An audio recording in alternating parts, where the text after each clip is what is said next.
Allora, chi abbiamo qui collegati? Federico Cucchiaro c'è? Gabriele Zampieri? Sì, buongiorno Massimo. Buongiorno Gabriele, Coes Veneto, conducenti, emergenza sanitaria. Daniele Orletti?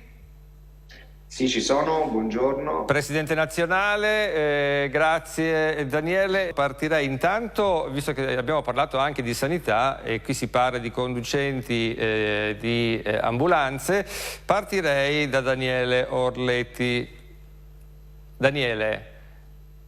Buongiorno Massimo, buongiorno a tutti. Cos'è che lamentiamo? Cos'è che bisogna fare emergere del vostro lavoro? Perché ricordiamo anche insomma, quell'incidente che c'è stato in provincia di Treviso, mi pare verso Conegliano, dove un'ambulanza ha messo sotto un anziano perché correva probabilmente troppo forte, non lo so, ma le ambulanze di solito quando sono a sirene spiegate stanno trasportando un paziente che ha urgenza di essere visitato. Insomma, la situazione, perché siete qui oggi? Allora, siamo qui oggi, buongiorno a tutti, per un po' raccontare quella che è la nostra professione e quello che è anche la nostra passione. Chiaramente partiamo dall'evento di cronaca, cioè l'incidente di Conegliano, che si localizza all'interno di una serie di incidenti purtroppo che sono accaduti dalla fine di novembre fino a metà gennaio e che hanno portato un po' agli onori, cioè alla ribalta quantomeno, il fatto che la nostra attività è un'attività a rischio. Ora, senza chiaramente entrare nel merito dell'incidente, perché chiaramente da parte nostra ci si rimette ovviamente alle indagini che faranno gli organi competenti. Sicuramente quello che possiamo dire noi come associazione di categoria è che l'autista era un autista esperto, formato e che stava effettuando un trasporto urgente, quindi chiaramente l'articolo 177 dice che si può non rispettare alcune norme del codice della strada, sempre però con le regole di prudenza e diligenza. Quindi dovremmo sapere sostanzialmente quelli che sono i fatti, ma nel tempo, come dicevo, in queste settimane c'è stato un accumularsi di una sequenza di incidenti importanti che ha portato alla ribalta il fatto che gli autisti soccorritori, pur nella professionalità e della maggior parte degli autisti soccorritori, che sono professionisti e sono molto preparati, è chiaro che è arrivato il momento, perché è un po' l'obiettivo della nostra associazione di categoria, di andare a normare e a regolamentare l'accesso alla professione. Questo perché? Perché se da una parte abbiamo delle eccellenze, dall'altra occorre stabilire un percorso formativo abilitante che dia la possibilità ai candidati di effettuare questo lavoro, che è diventato un lavoro molto complesso, perché non è solo la conduzione del mezzo come possiamo pensare magari agli anni 80-90. Oggi l'autista di ambulanza, oltre a guidare un mezzo che è definito dal codice della strada un mezzo speciale, perché ha determinate caratteristiche, l'autista soccorritore partecipa anche alle attività di soccorso insieme sanitario, addirittura in autonomia. Per cui, vista anche la complessità... Non sta solo guidando un mezzo, come vediamo insomma anche dalle immagini, ecco, c'è ben dell'altro, giusto? Esatto, c'è una componente di guida, ma c'è anche tanto altro, perché comunque è un mezzo che contiene presidi, di mobilizzazione elettromedicali, e noi in quanto responsabili del mezzo, perché questo ci dice il codice civile, chiaramente dobbiamo verificare la funzionalità di tutto quanto e dobbiamo anche saper utilizzare l'attrezzatura a bordo. Bene, volevo sentire anche Gabriele Zampieri per quanto riguarda il Veneto, essendo referente della nostra regione per il COES e conducenti di emergenza sanitaria. Gabriele, qui in Veneto com'è la situazione? Qui da noi la situazione è a livello nazionale, Massimo, cioè siamo uguali come in tutta la nazione, nel senso che non abbiamo un regolamento nazionale. Posso fare un esempio tipo, non so, carabinieri, polizia, vigili del fuoco, che fanno una scuola, un percorso formativo, e questo parte dall'inizio dell'estivale fino alla punta. Ecco, quindi come si diventa conducente di un'ambulanza? Così semplicemente con una patente speciale o c'è invece bisogno di un percorso un po' più formativo? Vabbè, noi, ad esempio, noi dipendenti pubblici guidiamo semplicemente con la nostra patente B. Mm. Ad esempio, le cooperative hanno il famoso KB, che è la patente che hanno quelli che guidano i taxi, perché in poche parole le cooperative fanno noleggio con conducente alle ASP. Però noi giriamo con la nostra patente. Noi lavoriamo tutti i giorni con la nostra patente di guida, Mm. quella classica che giriamo con la nostra per andare al lavoro. Sì, quindi non servono patenti speciali, però si fa formazione, no? Allora noi a livello aziendale la formazione la facciamo, però per diventare autisti soccorritori non c'è un percorso formativo. Ad esempio uno può andare su una croce, una UTV e fa un percorso con il BLSD, un po' di guida, ma quello è un po' lasciato al caso. Non c'è proprio un percorso formativo istituito nazionale. Mm. Quindi su questo forse bisognerebbe lavorarci un po', no?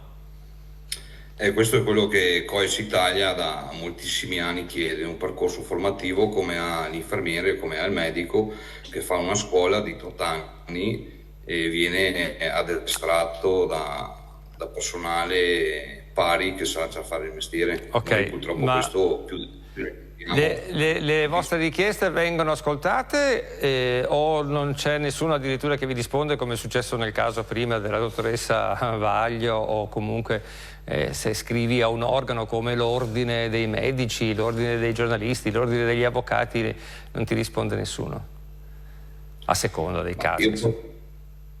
Sì, io posso dirti che è anni che COES Italia sta lavorando per questa cosa.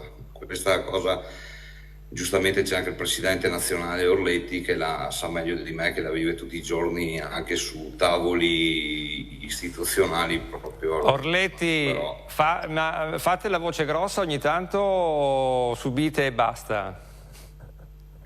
Beh no, in realtà le nostre ragioni le sappiamo e le portiamo avanti. Sono ben chiare e con... definite, giustamente. Esatto, la nostra posizione è ben chiara e definita, le portiamo avanti con rispetto delle parti, ma lo portiamo avanti anche con decisione rispetto al fatto che siamo assolutamente convinti del fatto che è necessario istituire questo profilo professionale e questo andrebbe a tutela del sistema, quindi dell'organizzazione dell'emergenza a livello regionale, dei cittadini, dei professionisti, ma anche e soprattutto dei volontari. Questo perché nel momento in cui noi ci apprestiamo a fare, e riprendo un po' la domanda che hai fatto prima a Gabriele, e cioè come si inizia e come ci si avvicina a questo mondo. Generalmente in Italia il percorso per un 90% parte da un'attività di volontariato, passa attraverso le reti nazionali delle OTV e poi da lì facendo i percorsi formativi interni in rispondenza a quelle che sono le normative regionali si arriva poi a fare questo servizio.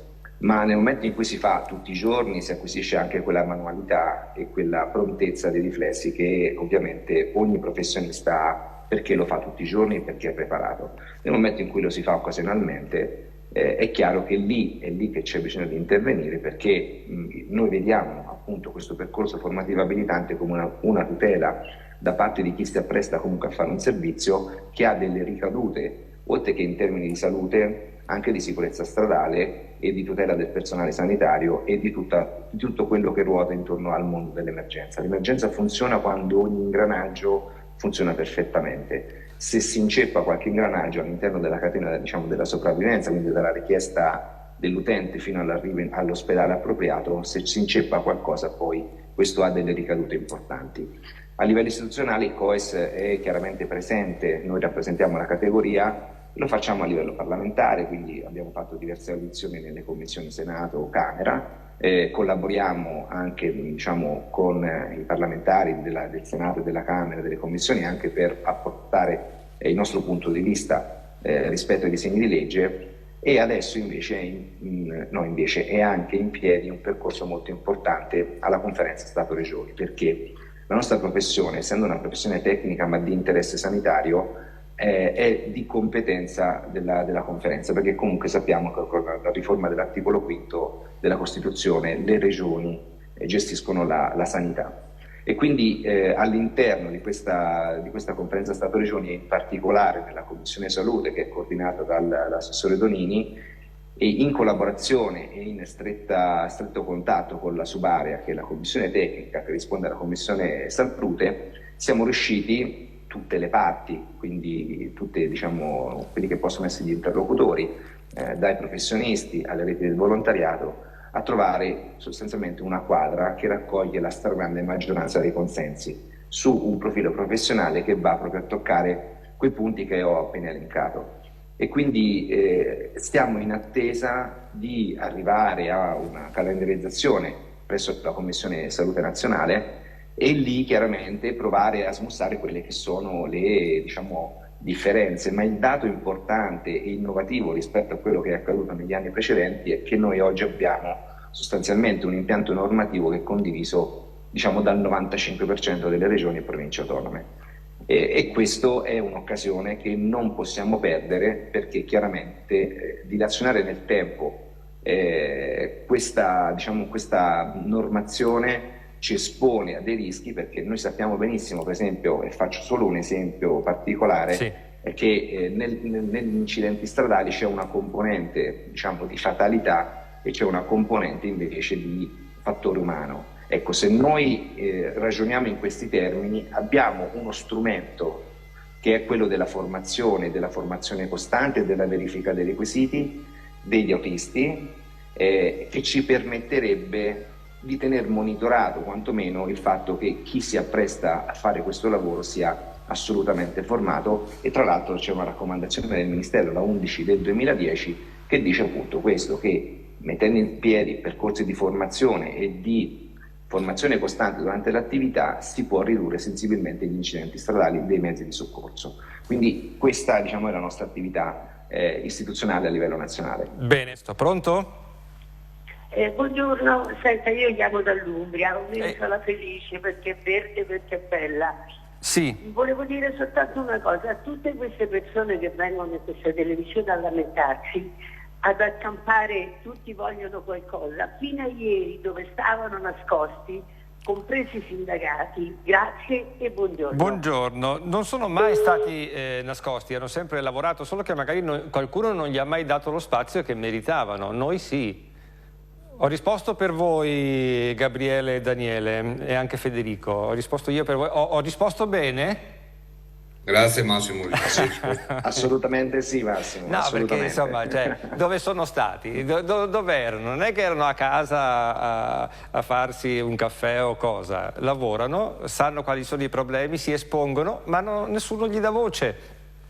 È ora di finirla e noi diamo voce a chi ha bisogno di far conoscere le varie problematiche, ma anche a chi guida un'ambulanza credo non sia semplice la cosa, perché spesso sentiamo di medici aggrediti dai familiari dei pazienti. A voi è mai capitato qualcosa del genere? Gabriele o Daniele, chi vuole rispondere? Beh, a me personalmente aggressioni verbali, quelle sì. Quelle sì. Verbali sono spessissimo. E diciamo, arrivare a livello fisico si cerca di stoppare la cosa fin dall'inizio. Giustamente noi, come io parlo per me, come operatori di un'azienda pubblica, facciamo anche corsi per sapere come muoverci in queste occasioni qui. Quindi a volte cerchiamo di fermare subito nel crescere, individuare il tipo che vorrebbe arrivare a livello fisico, perché capita spesso, però cerchiamo di stopparla subito. la mia esperienza. Sì, Daniele non lo so. Immagino. Poi spesso ci sono delle persone che lamentano il fatto che tu chiami l'ambulanza e l'ambulanza ci mette una vita ad arrivare. I tempi sono dovuti a che cosa? Principalmente credo al traffico, non perché questo servizio si attivi in maniera lenta, giusto Orletti? Sì, allora i tempi di intervento, innanzitutto chiaramente facciamo questa premessa che la percezione da parte dell'utenza rispetto al tempo di arrivo dell'ambulanza chiaramente è sempre amplificato dal fatto che c'è uno stato di necessità. La normativa prevede dei tempi di intervento in ambito urbano e extraurbano in base alla tipologia di urgenza, quindi se è un'urgenza differibile o è un'urgenza emergenza. Quindi diciamo che è stato codificato dal decreto Balduzzi. Poi quello che è la realtà, ci sono tantissimi fattori che possono influenzare i tempi di arrivo del mezzo di soccorso. Chiaramente partiamo da un aspetto organizzativo del territorio, chiaramente ci troviamo in centro urbano, una cittadina di medio-grandi dimensioni, nel momento in cui c'è una mappatura del territorio e quindi un sistema che diciamo sulla carta risponde alla normativa, i tempi di intervento sicuramente sono all'interno di quelli che sono stabiliti nei canoni. Può chiaramente succedere un accavallarsi di telefonate e quindi chiaramente i mezzi di soccorso disponibili magari sono tutti impegnati e quindi vengono attivati i mezzi di soccorso limitrofi. Poi nel momento in cui si va a liberare l'ambulanza del territorio questa sopraggiunge. Chiaramente come tutti i sistemi nel momento in cui c'è un maggiore afflusso di telefonate e soprattutto di chiamate su interventi diversi chiaramente può mettere e può sollecitare il sistema. Dall'altra parte poi è chiaro che la componente traffico, la componente condizioni meteo, ma pensiamo anche a paesini che sono isolati magari che chiaramente c'è difficoltà di sostenere magari un'ambulanza su un paesino piccolino, pensiamo alle montagne. Qui chiaramente poi le regioni hanno messo in piedi dei sistemi di intervento con l'elicottero, con il soccorso che quindi via terra e via aerea si riesce comunque a raggiungere qualunque tipo di target in qualunque situazione. È chiaro che i tempi possono variare. È vero che nelle patologie tempo-dipendenti chiaramente i minuti sono preziosi e questo è il motivo che chiaramente è importante calibrare nella nostra attività, perché bisogna trovare il giusto compromesso tra i tempi di arrivo che devono essere i più bassi possibili e la sicurezza dell'equipaggio, e poi chiaramente anche la fase del trasporto, che è chiaramente molto influenzata dal fatto che a bordo abbiamo comunque un equipaggio che sta lavorando sul paziente, abbiamo un paziente che magari ha una patologia traumatica e le condizioni delle strade non sono ottimali dappertutto, e quindi l'autista deve tener conto di tutta una serie di variabili. Immagino dove ci sono tutti quei dossi, no? Che voi arrivate. Esatto, per esempio sparati. I dossi artificiali i dossi artificiali per noi sono terribili, scusate, perché lì praticamente sul paziente, anche andando pianissimo, arrivano delle situazioni molto importanti. Per l'ambulanza è un problema. Assolutamente sì. Volevo salutare sia Gabriele Zampieri che Daniele Orletti. Chi vuole entrare nel vostro mondo, come può fare? So che c'è sempre bisogno di qualche volontario. Prego, uno dei due, o tutti e due. Una battuta a testa, 30 secondi. Sì, la componente... Sì. Io vado velocissimo. Sì. È importantissimo il supporto del volontario, delle associazioni di volontariato. Lo strumento, cioè il passaggio attualmente è quello che chiediamo noi è che si venga incardinato in un percorso ufficiale. Quindi c'è sempre bisogno soprattutto di buon cuore, perché comunque la nostra attività parte sempre da una forte motivazione. Grazie Presidente. Gabriele Zampieri, per chiudere una battuta? Sì, confermo anch'io, il volontariato serve perché nella nostra nazione c'è sempre stato, però deve essere formato come noi, che lo facciamo professionalmente. Deve essere creato questo percorso per dare sicurezza sia al dipendente sia a chi lo fa. Esatto, è importante. Grazie a tutti e tre per le ore di volontariato. Certo, grazie per il vostro contributo, ritorneremo a parlare perché se c'è qualcuno che ha dei dubbi per dove siete stati fino adesso, voi siete sempre stati al vostro lavoro, siete sempre stati attenti ai vostri diritti e ai vostri doveri, è giusto che magari ci sia anche un mezzo di informazione che vi sostiene e fa conoscere a chi ha dei dubbi quello che fate e quello che siete. Grazie a tutti e tre.